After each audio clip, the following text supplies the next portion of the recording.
এই কালকুত্তা, হ্যাঁ কি বল? যাবি নি তোর বউয়ের সঙ্গে দেখা করতে? কেন রে বুকাচোদা, আমার বউয়ের সঙ্গে দেখা করবো তো, তাতে তোর সাথে সাথে না মানে ওই এমনি বলছি, এমএলএ বিকাশ দত্ত যেভাবে আমাদেরকে খুঁজে বেড়াচ্ছে, যদি পেয়ে যায় তাহলে জানে মেরে ফেলবে, সেজন্য বলছি যা গিয়ে দেখা করে আইগা। এই ফুটো টাকা টাকা অন্য টাকা বল, কি বলছি শোন, এই 3 দিন হয়ে গেল আমরা এখানে পড়ে আছি তিনজনা, এমএলএ সাহেবের ভয়ে, বুঝলি তো? এই এমএলএ বিকাশ দত্তের ভয়ে 3 দিন এখানে পড়ে আছি। আমি একা যাবো না, গেলে তোরাও যাবি, আর হ্যাঁ সবাই একসঙ্গে যাবো না, একদিন একদিন করে যাবি, যাতে এমএলএ সাহেব সবাইকে একসাথে ধরতে না পারে, বুঝলি তো? তুই যা ভাই, তোর বউর সঙ্গে দেখা করাই, আমি যাবো না। কেন কেন তুই যাবি না কেন? আমার বউকে বলে আমার ভালো লাগে না, আর আমার বউ আমাকে ভালোবাসে না, সেজন্য আমি যাবো না। ও তাই নাকি? কত কষ্ট তোর মনে তাহলে। তাহলে কি ভাবছিস, আর একটা বিয়ে করবো বলছিস নাকি? হ্যাঁ বুকাচোদা, আমার একটা ছেলে হয়ে গেছে, এখন বিয়ে করবো কিভাবে? এই তোরা থামবি, এসব কথা বাদ দে, দি আমাদেরকে কিভাবে বেঁচে থাকতে হবে সেটা ভাব। হ্যাঁ ঠিকই বলেছো কালু ভাই। তো বলছি কালু ভাই, তুমি যাবে না বাড়ি? না রে না, আমি এখন যাবো না। আর এমএলএ সাহেব আমার শ্বশুর বাড়ির আজরে পাজরে ঘুরে ঘুরে বেড়ায়, যদি দেখতে পাই আমাকে তাহলে আর জিন্দা বেঁচে রাখবে না। চল তাহলে আমরা আর একটা প্ল্যান করি। করবি? কিসের প্ল্যান করবি কালকুত্তা?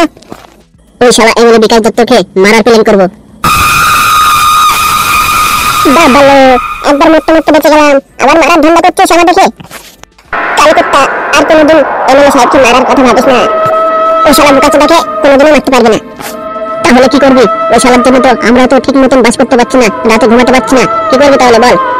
তাহলে কি সারা জীবন এইভাবে পালিয়ে পালিয়ে বেড়াবো আমরা জানার ভয়ে? কথাটা তো তুই মন্দ বলিস নাই কালকুত্তা, ভেবে দেখতে হবে। ঠিক বলেছিস তুই, প্ল্যান করতে হবে যে কোনো একটা।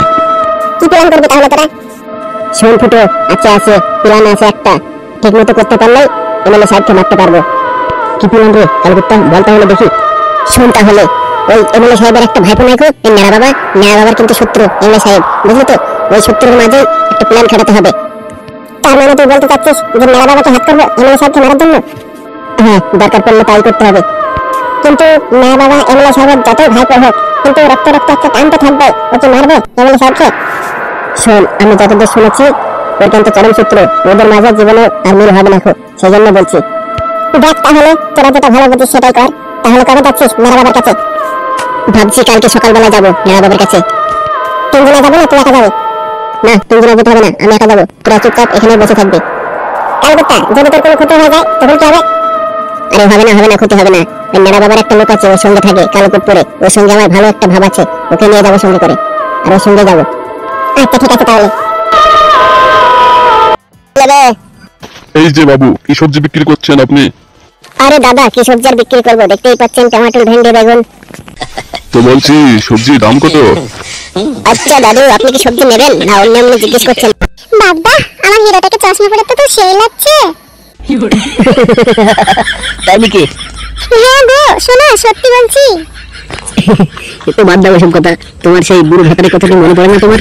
তুমি আমার হাত ধরে চলে আসলে। শোনা, তুমি কেন ওই বুড়োর কথা বলছো? ওর দাঁত নেই, কিছু নেই, গাল শুকিয়ে গেছে, ওর কথা কি মনে পড়ে নাকি? দেখো, তোমার আমার সাথেই ঠিক মানিয়েছে, ও লাঠি ধরে ধরে বেড়ায়, ওর কথা মনে পড়ে বলো? তোমার মতন এত সুন্দর আমি মাল পেয়েছি, এত ভালোবাসা দিচ্ছ, ওর কথা কেন মনে করবে গো? তোমাকে আমি খুব ভালোবাসি। ওরে বাবা রে, তাই নাকি? হ্যাঁ গো তাই। বলছি একটা কথা বলবো ছুটি? হ্যাঁ বলো, একটা কেন 10টা বলতে পারো। বলতে ছুটি, তোমার ওই চুলগুলো পেকে গেল না, তোমার কণ্ঠটা গলার স্বরটা কিন্তু একবারে বাচ্চাদের মতো। দুষ্টু, কি যে বলো না তুমি। ঠিক আছে, কালকে চুলে কলপ করে দিও, হ্যাঁ? চুলটা কালো হয়ে যাবে, আরো সুন্দর লাগবে তোমার কাছে আমাকে। হ্যাঁ গো, সত্যি বলছি, তোমার কণ্ঠটা না একবারে বাচ্চাদের মতো, আমার খুব ভালো লাগে। জান, তোমাকে টেনশন করে না, একদম বাচ্চাদের মতো লাগে। তোমার চুলটাই শুধু সাদা হয়েছে, চুলটা একটু কলপ করে দেবো, হ্যাঁ জান, আরো সুন্দর লাগবে। ও তাই নাকি? তুই কি করে বুঝবি আমার বয়স কত? আমার বয়স হচ্ছে 60+। আমি বাচ্চাদের মতো প্যান্ট শার্ট টেডি বলে আমাকে ভালো করে বুঝতে পারিস না, আমার বয়সটা ধরতে পারিস না, আমাকে একবার এরকম লাগে। এই যে হিরো আমার, কি ভাবছো মনে মনে? আরে ছুটি, কিছু না, কিছু ভাবছি না। আমরা তো বাড়ি থেকে পালিয়ে এসেছি, 1 সপ্তাহ হয়ে গেছে সোনা। কবে নিয়ে যাবে আমায় তোমাদের বাড়িতে? আরে শালা, আমার বাড়িতে তো বউ আছে, আমি যদি ওকে আমার বাড়িতে নিয়ে যাই তাহলে তো আমার বউ একবারে জ্যান্ত বেঁচে রাখবে না আমাকে। মালটাকে যা করে হোক কিছু বুঝিয়ে পারিয়ে রাখতে হবে, নাহলে মালটা আবার আমাদের বাড়িতে চলে যাওয়ার ধান্দা করবে। কি গো, কি ভাবছো? কিছু বলছো না যে? বলো না, কবে নিয়ে যাবে তোমাদের বাড়িতে? মানে নিয়ে যাবো, নিয়ে যাবো, কিছুদিন দাঁড়াও, এখানে একা ছোট্ট থাকি, তারপরে নিয়ে যাবো। সত্যি আমাকে নিয়ে যাবে তো জান? আমাকে ছেড়ে চলে যাবে না তো আবার? এই যে সুইটি, কি বলো না তুমি? তোমাকে কোনোদিন আমি ছেড়ে যেতে পারি? তোমাকে সঙ্গে করে নিয়ে যাবো 1 সপ্তাহ পরে, বুঝলে তো? সত্যি বলছো তো? হ্যাঁ গো জান, সত্যি বলছি। সত্যি তোমার কথাটা শুনে না আমার মনের মধ্যে শান্তি হয়ে গেল, মনে হচ্ছে আরো তোমার ভালো। হ্যাঁ অবশ্যই পাবেন, ভেন্ডি 20, বেগুন 15 আর আলু হচ্ছে 30 টাকা। আর ওই যে ওই টমেটোর দাম কত? টমেটো 40 টাকা কিলো। বাবারে, সবজি থেকে টমেটোর দামই বেশি।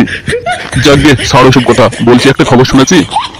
না তো দাদু, কি খবর শুনিনি তো। বলছি বড় ভাই এদেরকে জিজ্ঞেস করবো, এরা কিছু বলতে পারে কি দেখবো। আচ্ছা ঠিক আছে কর, দেখ কিছু বলতে পারে কি। হামসাফার, হ্যাঁ বল সাদা কুত্তা, যা ওই কথাটা জিজ্ঞেস করাই ওই লোক দুটোকে। আচ্ছা ঠিক আছে যাচ্ছি। এই যে দাদা, এই গ্রামের ফালতু নামে কাউকে চেনো? ফালতুকে? ফালতুকে রে বাড়া, ফালতু নামে তো কাউকে চিনি না। বলছি আপনি ওই বয়স্ক মানুষটাকে জিজ্ঞেস করেন, আমি বাবা ফালতুকে চিনি না। দূর মাং মারা ছেলে। এই যে বুড়ো দাদু, আপনি কি চেনেন ফালতুকে? এই বোকাচোদা, আমি কি বুড়ো হয়েছি আমাকে বুড়ো বলছিস? খালি চুল কোথায় পেকে গেছে। এই শালা টাকলু বুড়ো, তোর মাথাতে একটা চুল নেই তো? যত দিন দিন বয়স হচ্ছে আর দিন দিন তোর চুল হচ্ছে, আর বলছিস বুড়ো হয়নি? বুড়ো বলবে না তো কি বলবে তোকে? কেন মাংমারানোর ছেলে আমার, আমাকে ভাই বলতে পারছি না? এই বুড়ো, তুই কাকে গালাগালি দিচ্ছিস জানিস? আমি হলাম এমএলএ বিকাশ দত্তের লোক। কি নাম বললি? আরেকবার বল, শুনতে পাইনি। এমএলএ বিকাশ দত্তের লোক রে বোকাচোদা বুড়ো, এমএলএ বিকাশ দত্তের লোক। এমএলএ বিকাশ দত্ত আবার কোন বোকাচোদা? ওকে তো চিনতে পারলাম না। এমএলএ বিকাশ দত্ত আবার কোন বোকাচোদা রে? চিনতে পারলাম না তো। এমএলএ বিকাশ দত্তের তোর পেছনে দাঁড়িয়ে আছে, দেখে নে। হামসাফার, শিগগিরই এই বুড়োকে আমার কাছে পাঠা এক্ষুনি। এই যে বুড়ো, আমার এমএলএ সাহেব ডাকছে তোমাকে। আমি বলা কারো কাছে যেতে পারবো না, যে ডাকছে তাকেই বল আমার কাছে আসতে। বড় ভাই আসছে না তো, আপনাকে আসতে বলছে এখানে। ও তাই নাকি? ঠিক আছে যাচ্ছি। সাদা কুত্তা চত। ঠিক আছে বড় ভাই। এই যে দাদু, তুমি তো আমার বাপের বয়সের লোক, তোমাকে আর কি বলবো বলো। তো বলছি আমি ডাকছিলাম, আসছিলাম না কেন? তুই কোন বোকাচোদা রে যে তোর কাছে দিতে হবে আমাকে? আমি হলাম এই পাশের গ্রামের মেম্বার, আমাকে চিনতে পারছি না? সবাই চেনে, আর তুমি চেনো না আমাকে? না বা তোকে চিনি না আমি। তুই বলো হে এমএলএ সাহেব কিসের জন্য এসেছো এখানে? শালা আমার মতো এমএলএ সাহেবকে এইভাবে কথা বলছি একটা বয়স্ক মানুষ হয়ে, আর আমি চুপচাপ দাঁড়িয়ে দাঁড়িয়ে দেখছি আর শুনছি। শালা ভাবা যায় না, যা বলে বলুক, যত হোক জনগণ তো, ওদের উপরে রেগে গেলে গালাগালি দিয়ে আবার ওরা আমাকে ভোটটা দেবে না, তখন আমি আর এমএলএ হতে পারবো না। যাক, একটু ভালোভাবে কথা বলতে হবে ওদের সঙ্গে, সবসময় দিমাগ লাগিয়ে চলতে হবে, নাহলে আবার ভোটটা দেবে না আমাকে। কি হলো, কি ভাবছিস এমএলএ সাহেব? তো বলছি দাদু, ফালতুকে চেনেন? ফালতু নামে কাউকে চেনেন? ও ফালতু সেই ছেলেটা যার দুবাই হলুদ মরিচের ব্যবসা ছিল, সেই ছেলেটা? হ্যাঁ ওই ছেলেটাই। ও তো বড় কবে ওর বাড়ি ঘর বেঁচে দিয়ে এই গ্রাম থেকে চলে গেছে। মালটা বেঁচে আছে কি মরে গেছে সেই খবর তো জানে না। আর বাড়ি ঘর বেঁচে দিয়ে চলে গেছে মানে কোথায় গেছে? কোথায় গিয়েছে তা জানে না, কিন্তু ওর খোঁজ করছে কেন তোমরা? কে হয় ওই ছেলেটা তোমাদের? ওটা আমাদের বড় ভাই এমএলএ সাহেবের পিঠ ভাইরা হয়।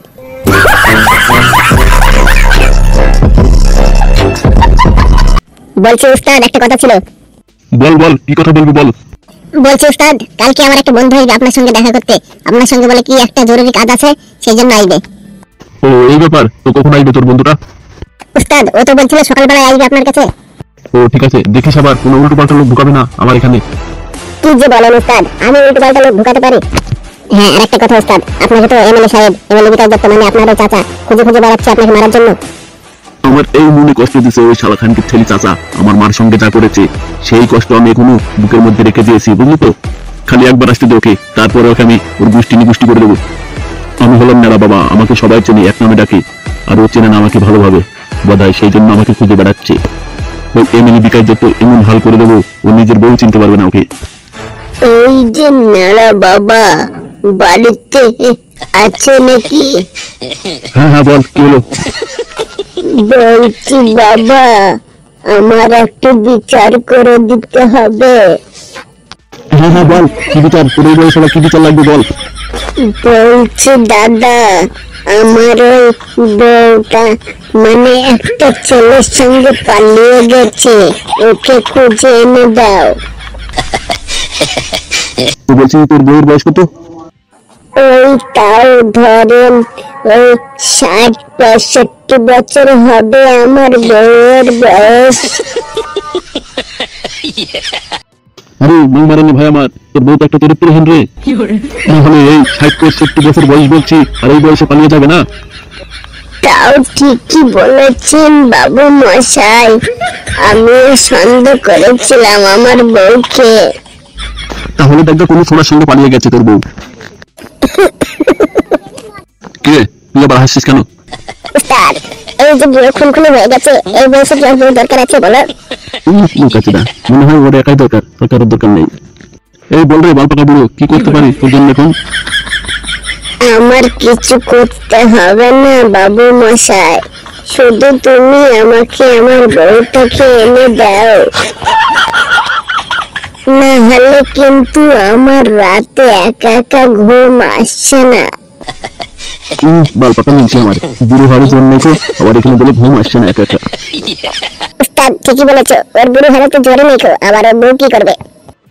জন্যে তাহলে তোর বউটাকে দিয়ে দেখ আমাকে।